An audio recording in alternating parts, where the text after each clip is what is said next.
A gente recebe agora o professor de Relações Internacionais, Fernando Branco, da UFRJ.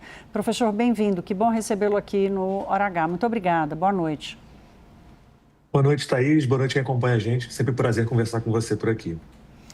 Olha, eu tenho até dificuldade de saber por onde eu começo, viu, Brancoli? Porque eu acho que eu quero começar te ouvindo se essa expansão do conflito, essa atuação dos Houthis no Iêmen, que sempre foi uma ameaça, mas que parecia meio controlada, né?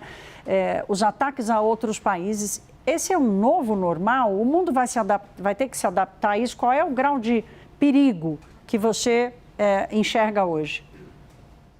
Thaís, acho que esse é o ponto central. Se a gente olha para os relatórios das Nações Unidas dos últimos meses, se a gente olha para as empresas de seguro que trabalham também com os navios que passam ali pelo Estreito de Hormuz, havia uma avaliação do território que estava calcada na premissa de que, olha, uma hora isso vai acabar.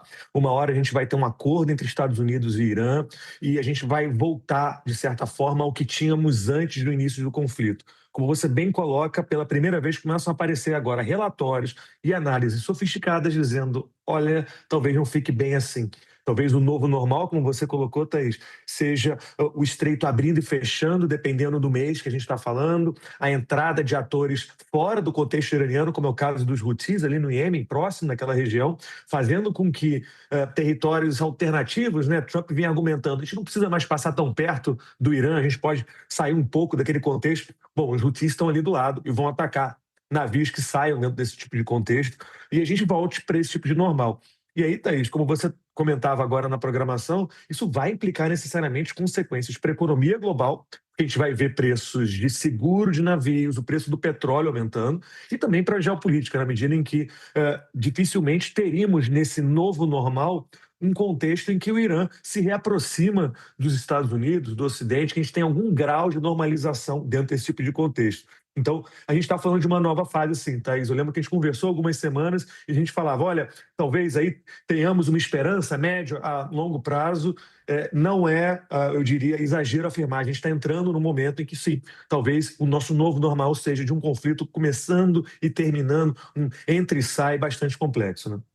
Ô Brancoli, nós fizemos esse comentário quando você esteve aqui a última vez, porque nós partimos do pressuposto que haveria pragmatismo, inclusive econômico, que haveria algum bom senso ali, inclusive para os Estados Unidos, mesmo diante das loucuras de Trump, até pelo excesso de uso de força militar que ele já empregou ali.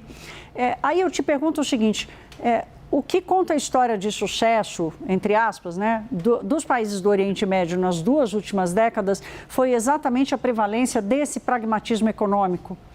E qual é o choque que esse novo normal provoca? Porque essas economias passaram a fazer não só parte participar mais da economia internacional, como passaram a ser referência, polos industriais, polos de investimento. Qual é o abalo que isso pode sofrer?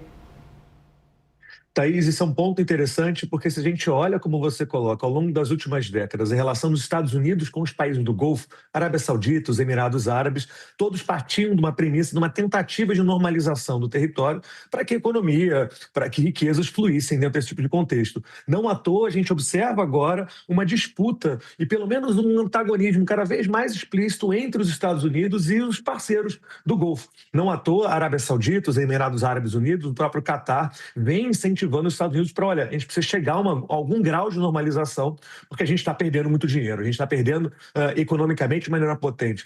Ao longo da programação de nas últimas semanas, a gente vem batendo aqui de que, por exemplo, Dubai, que se construiu historicamente como um hub comercial, uma área tranquila e segura para investimentos, para expatriados, vem aí sofrendo um fluxo de pessoas fugindo da cidade, né, na medida em que os ataques iranianos vêm chegando aos Emirados Árabes Unidos. Então a gente tem esse novo normal, como a gente bem coloca, também modificando a maneira como países do Golfo se observam. Acho que as pessoas que estão acompanhando a gente ao longo dos últimos anos, todo mundo fazia, por exemplo, conexão em Dubai para visitar a Ásia, muitas vezes o contexto africano. Não à toa já passa agora uma reflexão de que ponto Dubai pode, por exemplo, ser um hub de comercial, de tráfico e coisas parecidas.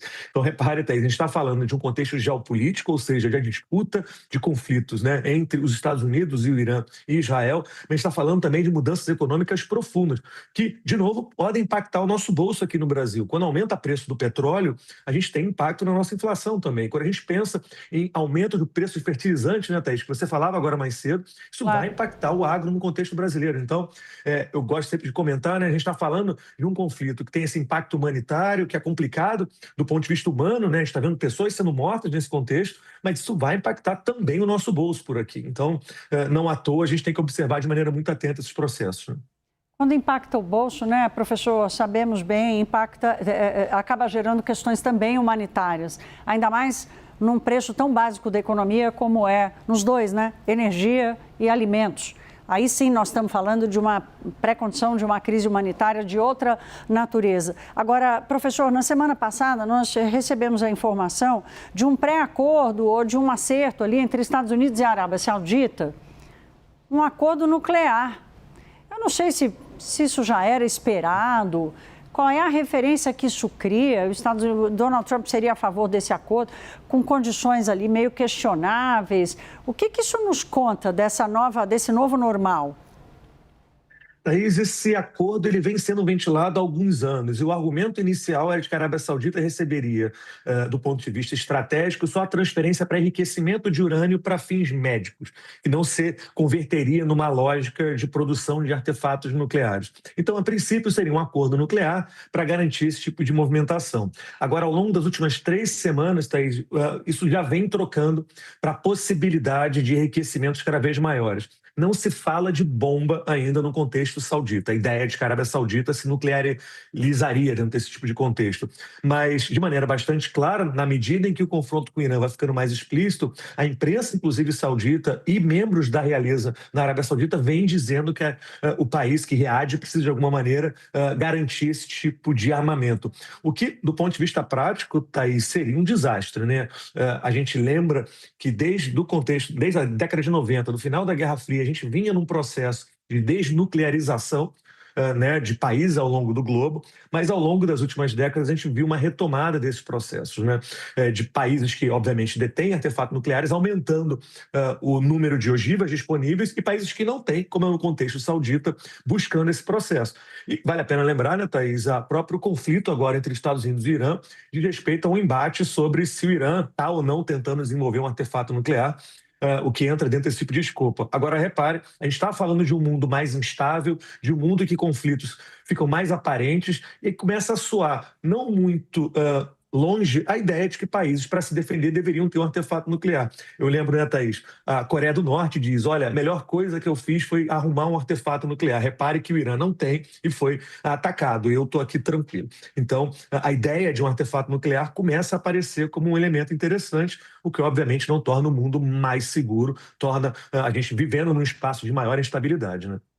Claro, eu chamei a atenção agora, né, que é um novo normal mais perigoso, em que a gente acabou o tempo do dinheiro barato e acabou o tempo também da paz nuclear. Será que, se é que existe esse termo? Professor, para a gente terminar, eu não tenho como escapar de lhe perguntar sobre a política de Trump. Nós vimos agora há pouco o Pete Hegseth tendo que pedir dinheiro no Congresso Nacional, mesmo sem autorização do Congresso para fazer essa guerra. Uma enormidade de recursos que já foram despejados nessa guerra. Há uma preocupação, inclusive, do quanto isso já desmantelou a logística da defesa americana. E Donald Trump, ao mesmo tempo em que enfrenta a resistência à guerra, como tática começa a atacar o sistema de votação nos Estados Unidos. Aí eu lhe pergunto sobre qual é o seu grau de preocupação e o perigo que você enxerga aí nos Estados Unidos. Você está nos Estados Unidos ainda, né? Já voltei, Thaís. Já voltou. Até semana passada, é isso. Mas continuo acompanhando as questões por lá e com colegas por lá. E, Thaís, eu diria que é um elemento importante importante e bastante preocupante. A gente tem eleição nos Estados Unidos no final do ano, né, as chamadas eleições de midterm, de meio de mandato, em que se renova parte importante do Congresso e do Senado, e Trump vem sofrendo derrotas ao longo das últimas semanas, seja em decisões do Congresso, ou mesmo quando a gente olha para os números de pesquisas, na medida em que os preços nos Estados Unidos vêm aumentando ao longo das últimas semanas. Vem aumentando porque o preço do petróleo vem aumentando, a gente tem estimativas também sobre fertilizantes, então a gente tem o diesel, por exemplo, aumentando mais de 20% nos Estados Unidos. Dentro desse tipo de contexto, repare, a gente abre a possibilidade de um Trump já calculando que vai sofrer derrotas nas midterm elections, pode perder o controle do Senado, do Congresso, e há expectativas que pode também perder controle do Senado, o que faria com que ele perdesse, de certa forma, a capacidade de aprovar e ter uma série de medidas, o que, obviamente, torna aí um Trump mais acuado, e a gente já reparou que um Trump acuado é aquele que se movimenta muitas vezes fora um pouco do que a gente chamaria aqui no Brasil das 4 linhas, né? Dentro do arcabouço normal. Não à toa ele vem acusando sistematicamente o processo de eleição ao longo dessas últimas semanas, a ideia de que a eleição não seria limpa, já prevendo uma derrota dentro desse tipo de contexto. Então repara, né, Thaís, quando a gente fala de guerra no Irã e lá com Israel e com os Estados Unidos, a gente está falando também de política interna nos Estados Unidos. O presidente do Líbano está hoje nos Estados Unidos debatendo o conflito. A gente está falando de um monte de coisa, não à toa. A gente tem que destrinchar esses processos, porque a gente está falando de muita coisa ao mesmo tempo. E aí, lembrando, política interna nos Estados Unidos tem uma pressão bastante potente, não é desprezível a chance de Trump começar a aumentar o discurso, tornar mais radical, já prevendo essa derrota, né? E isso acende um alerta para as democracias, especialmente as democracias ocidentais, né? A necessidade ali de um pensamento estratégico, de alianças, de reposicionamento, enfim, é isso também que me assusta. Mas essa é uma conversa para um outro dia. Nós conversamos com o professor de Relações Internacionais da UFRJ, o Fernando Brancoli. Fernando, sempre bom lhe receber aqui, meu caro, lhe ouvir com sua sensatez e seus alertas. Muito obrigada, uma boa noite. Prazer é meu, Thaís. Sempre gosto muito também. Um abraço, até a próxima. Um abraço.